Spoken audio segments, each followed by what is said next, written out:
आइए जानते हैं तत्व ज्ञान के बारे में।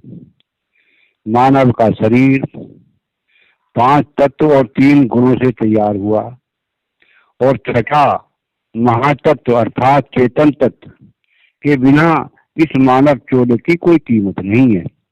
अर्थात जीव आत्मा के द्वारा ही इस चोले की कीमत है।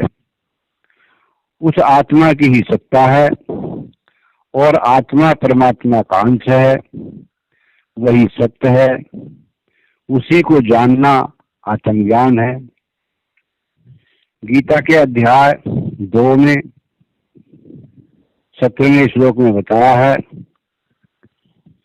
अविनाशी तु तद्विधि येन सर्वम इदं ततं विनाशम अद्यास्य अस्य न कश्चित कर्तुम अर्हति। कृष्ण जी अर्जुन को समझाकर कह रहे हैं कि उस अविनाशी परमात्मा से ही सारा जगत दृश्यमान हो रहा है। इस अविनाशी का कोई भी नाश नहीं कर सकता, अर्थात किसी में सामर्थ्य नहीं है। अध्याय 2 के 19वें श्लोक में बताया है, यह एनम वेत्ति हंतारम यश्चैनम मन्यते हतम वो तऊ न विज्ञानी तो नायम हंति न हन्यते। जो इस आत्मा को मारने वाला समझता है तथा जो इसको मरा मानता है, वे दोनों ही नहीं जानते, क्योंकि यह आत्मा वास्तव में न तो किसी को मारता है और न किसी के द्वारा मारा जाता है। अध्याय 2 के श्लोक 20 में बताया है, अजो नित्य है शाश्वतो अयम प्राणो न हन्यते हन्यमाने शरीरे। यह आत्मा किसी काल में भी न तो जन्मता है और न मरता ही है, तथा न यह उत्पन्न होकर फिर होने वाला ही है, क्योंकि यह अजन्मा, नित्य, सनातन और पुरातन है। शरीर के मारे जाने पर भी यह नहीं मारा जाता। गीता के अध्याय 2 श्लोक 22 में बताया है, वासांसी जीर्णानि यथा विहाय नवानि गृह्णाति नर अयोपराणि तथा शरीराणि विहाय जीर्णा अन्य अन्यानि संयाति नवानि देहि। जैसे मनुष्य पुराने वस्त्रों को त्याग कर दूसरे नए वस्त्रों को ग्रहण करता है, वैसे ही जीवात्मा पुराने शरीरों को त्याग कर दूसरे नए शरीरों को प्राप्त होता है। अध्याय 2 के 23वें श्लोक में बताया है, नैनम छिद्यन्ति शास्त्राणि नैनम दहति पावकः न चैनम कलजयन्तो आपो न शोषयति मारुतः। इस आत्मा को शस्त्र नहीं काट सकते, इसको आग नहीं जला सकती, इसको जल नहीं गला सकता और न वायु सुखा सकती है। अध्याय 2 के 24वें श्लोक में कह रहे हैं, अच्छेद्यो अयम दाह्यो अयम क्लद्यो शोष्यस्य एवं च नित्य सर्वगत स्थारुण चलो अयम सनातन है। क्योंकि यह आत्मा अच्छेद है, यह आत्मा अदाह्य है, अक्लेद है और निसंदेह अशोष्य है, तथा यह आत्मा नित्य, सर्वव्यापी, अचल, स्थिर रहने वाला और सनातन है। गीता अध्याय 2 के 25वें श्लोक में कहा है, अव्यक्तो अयम चिंत्योऽयं विकार्योऽयं मुच्यते तस्मादेवं विदितव्येनं न अनुशोचितम् अर्हसि। यह आत्मा अव्यक्त है, यह आत्मा अचिंत्य है और यह आत्मा विकार रहित कहा जाता है।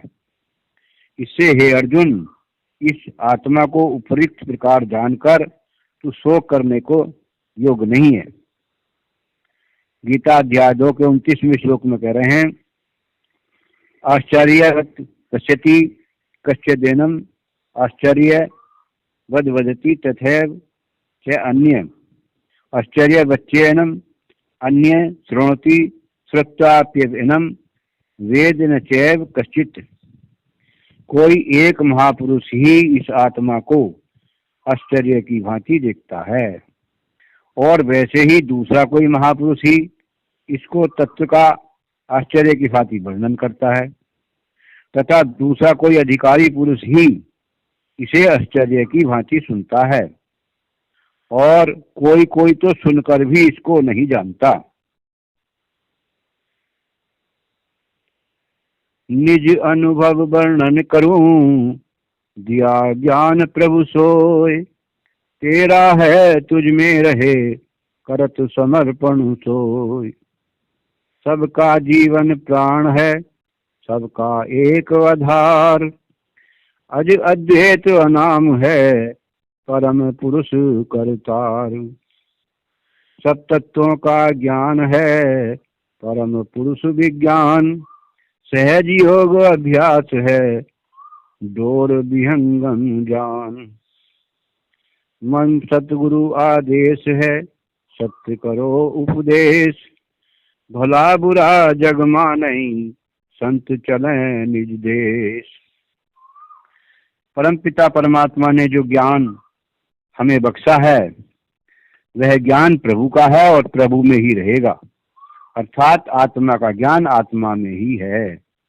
हमें तो अपने को समर्पण कर देना है, तब हम निज अनुभव अर्थात आत्मा के अनुभव का वर्णन कुछ कर सकते हैं। वह सबका आधार है और सबका जीवन प्राण है। वह अविनाशी है, परम पुरुष अद्वैत और अनाम है। वही करता है। जिस जीव ने परम पुरुष का विज्ञान जान लिया तो सब कुछ जान लिया। वही सब तत्वों का ज्ञान है, अर्थात वही सब तत्वों में भी समाया हुआ है, और वह सहज योग के अभ्यास से तथा विहंगम मार्ग द्वारा जाना जा सकता है। हमारे गुरु का आदेश है कि जीवों को सत्य का उपदेश करो, धोखे में किसी को मत डालो। कोई बुरा माने या भला माने, सत्य का मार्ग बताकर अपने निज देश को चले जाएंगे। सत्य संत की चाल है यह आकाश का खेल, दूर संत पद याही से दुर्लभ अवगति मेल। आसन स्थिर शांत दृढ़ हिले डुले नहीं दे, बैठे मन मथ मार कर सुमरे पुरुष विधे। पुरुष अमानव की कृपा परख तत्व निशब्द, टूटे तार न भजन का हे सकल क्षर शब्द। मन पवन को उलट कर गगन निरंतर लाग, अनुभव रमता राम का भीतर बाहर जाग। कर श्वास अपान को योग युक्ति से फेर, उद्विग्न ही श्वास को श्रुति निरंतर हेर। प्रभु से मेल करना दुर्लभ है। संतों की चाल सत्य होती है।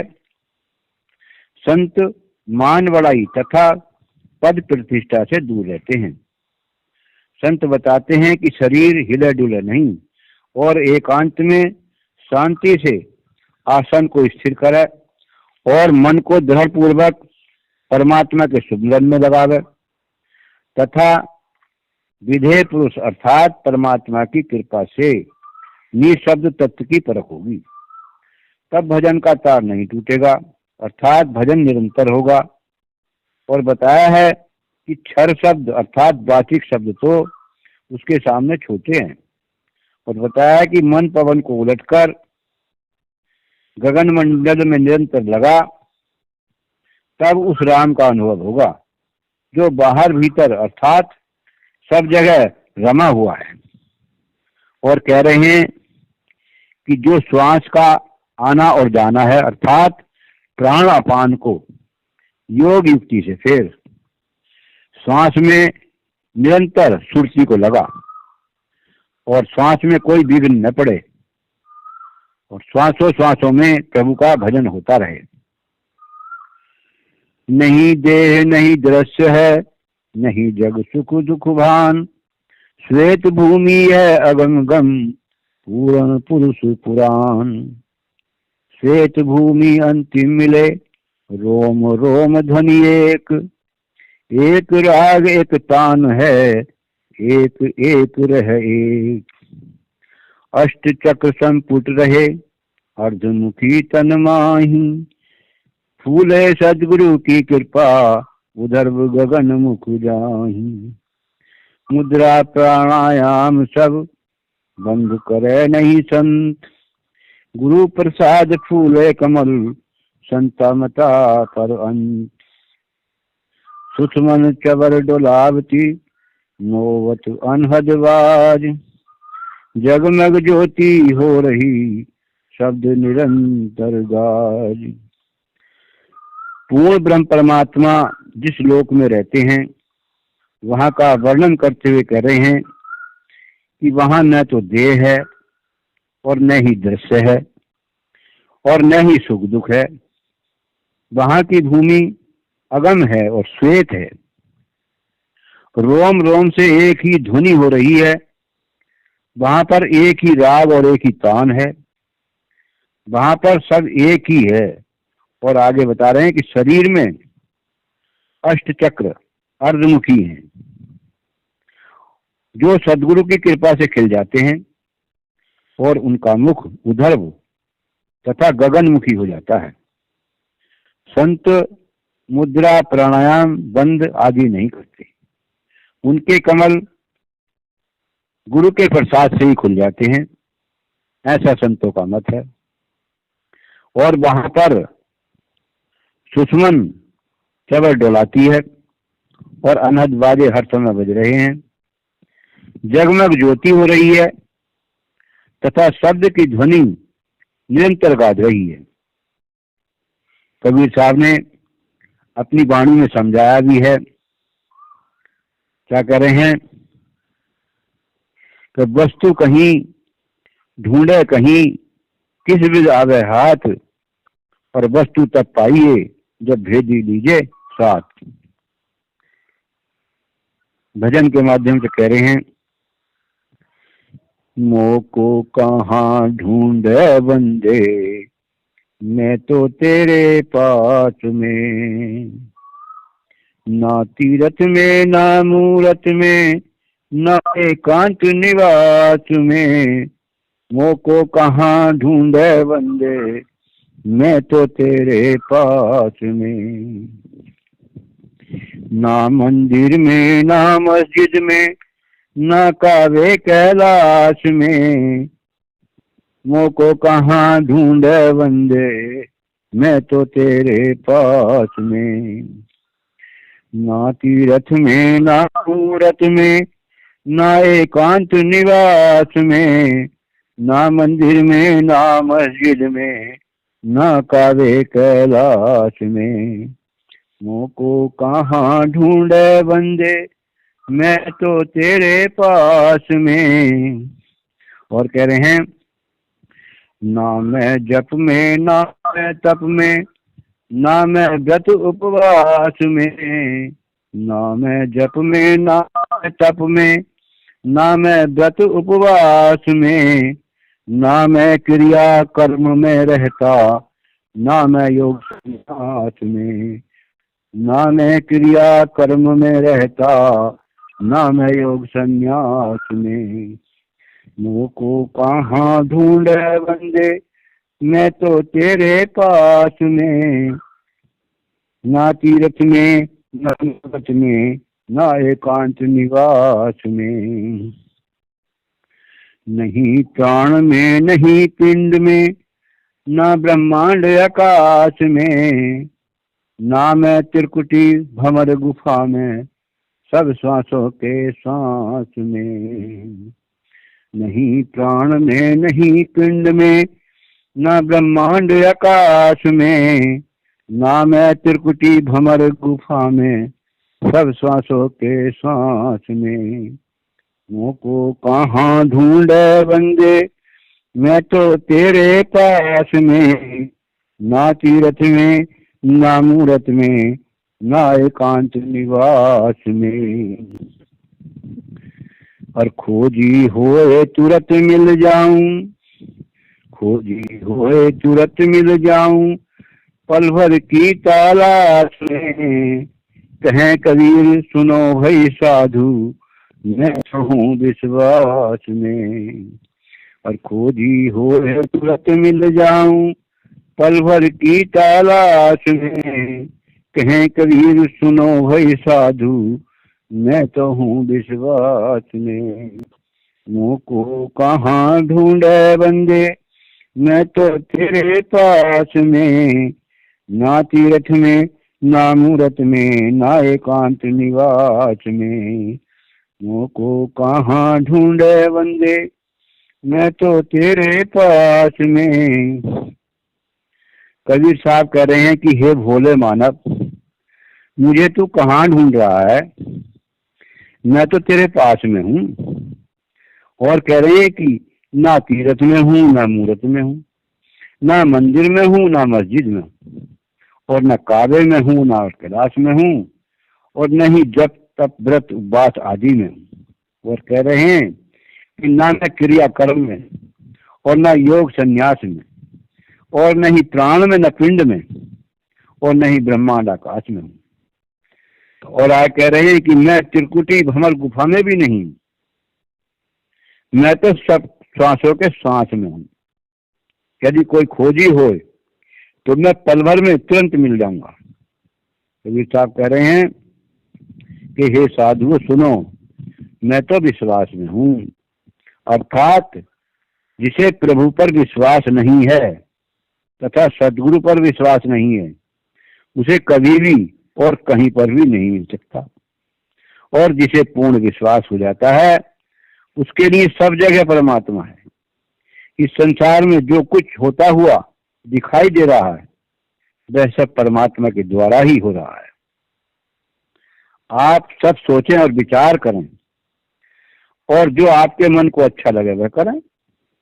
हमारा तो यही कहना है कि जीवन क्षण भंगुर है, एक पद का भी भरोसा नहीं है।